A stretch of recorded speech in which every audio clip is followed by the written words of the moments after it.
everything happening on this election day, and there is so much going on. For that, we are joined by political analyst Brian Sobel and David McEwen. Appreciate you both being here. Thank you. Thank you both for being here. David, I want to start with you, and we want to talk about this balance of power that we're going to see, or balance of power in the U.S. House specifically. Right. And, you know, Democrats need 23 seats, Republicans need 2. There's talk of this blue wave.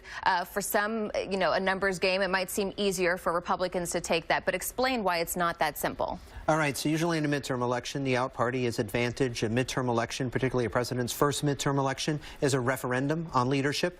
Presidential elections tend to be aspirational. Midterm elections tend to be a referendum. With a divisive president, with Democrats engaged, particularly with newer voters, emerging voters, they are going to be looking for big gains tonight. The question is how large that wave is. It looks like it will be a blue wave, and the question will be, is that wave small? Is it less than 30? Is it more than 30? And where do Democrats go moving forward for there, and what happens with this administration as a result? Okay, so Brian, with that being said, I mean, let's say things unfold the way that a lot of the polls believe that they will. If Democrats take control of the House, how does that affect the way President Trump governs, and how does it impact his agenda moving forward? Well, first of all, the leadership of all the committees, everything else changes to Democrat, and that makes a big difference in terms of the agenda going forward. But Democrats are now, if they should win tonight, and it looks like they will, are at a crossroads, because how do you govern from the House side with your majority? Is it going to be something where for 2 years we're going to watch them go hard after the president in hopes of changing the White House in 2020, or whether they are going to try to get some things done? Because I don't think you can be elected in 2020 on the agenda of we don't like that guy. Any chance we start to see a more bipartisan approach from President Trump? Well, I mean, you laugh, but I mean, you know. Well, you never know with him. He adapts. Yeah, he adapts. He's a deal maker. And I think what he'll do is he'll figure out the new numbers and work with it.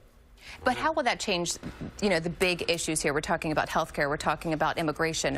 What will really shape those big issues with a blue wave and a Republican president? So there's a couple of dynamics working here. As Brian talked about, the change in leadership and what happens. You also have Democrats that have a generational change in their leaders. Nancy Pelosi, if she was to become the next Speaker of the House, is probably closer to being done than not. She's on the shorter end of the spectrum for that. That will embolden some within her caucus. It will make the Ways and Means chair absolutely critical, because the Ways and Means chair can deal with taxes. That's a big deal for this administration. And what happens with health care moving forward. All of these types of things, Democrats are going to want to put things out there, but we still haven't resolved key things like immigration, security, and what to do about funding the government after December 7th.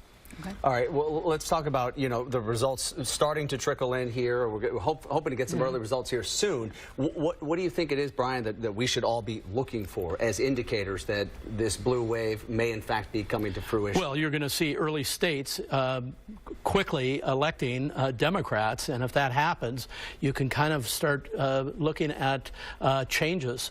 However, if it goes in the other direction, we may not see, to David's point earlier, as large a number as maybe is being predicted. Could be 30.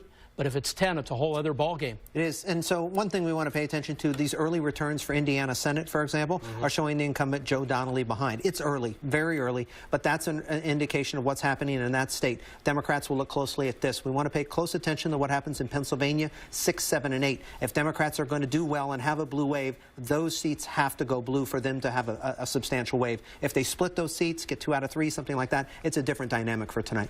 Well, and one other thing I would add is it's going to be a long night if the House stays in contention. Right. It could even come down to California, and that would be exciting, since oftentimes California is totally out of the game. Yeah, there are potentially some key races. Yeah, plus record-setting people coming out to vote, which is fabulous cross country. What does it turn out to? What does it tell you guys? Well, you see a large turnout with 18 to 29-year-olds standing in line, huge numbers in Pennsylvania and Tennessee.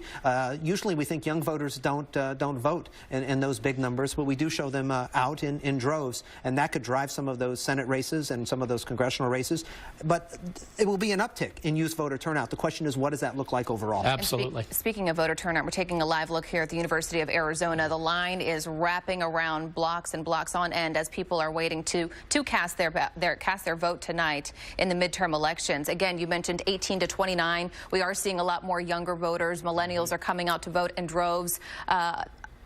attributing that to the divisiveness in the country and the divide. Well, certainly that's one thing, but also the Democrats have had a very vigorous voter turnout campaign, and they are driving a lot of people to the polls. But that's not to take anything away from the Republicans who were late starters, but started pouring a lot of money into that same effort. Tonight's an exciting night, I have to tell you. It looks much more like a presidential election. It doesn't midterm. Absolutely. It has that feel, definitely. Can we bring things back closer to home here and talk about the race for governor in California? We obviously have Democrat Gavin Newsom and his Republican challenger John Cox.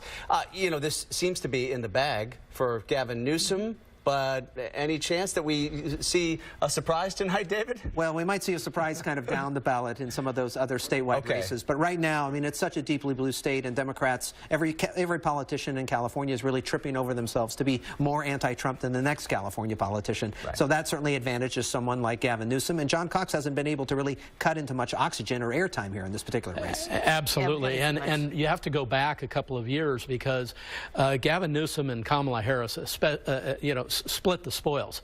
One said, I'll run for the Senate. The other said, I'll run for governor. They worked it out.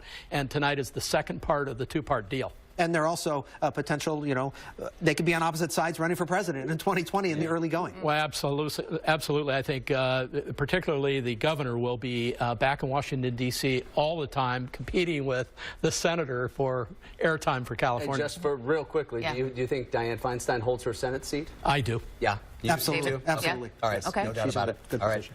All right. We thank you both for being here. We'll continue to have these discussions later on. David McEwen, Brian Sobel, thank you so much. You're very welcome. Appreciate it. Mark, let's check that.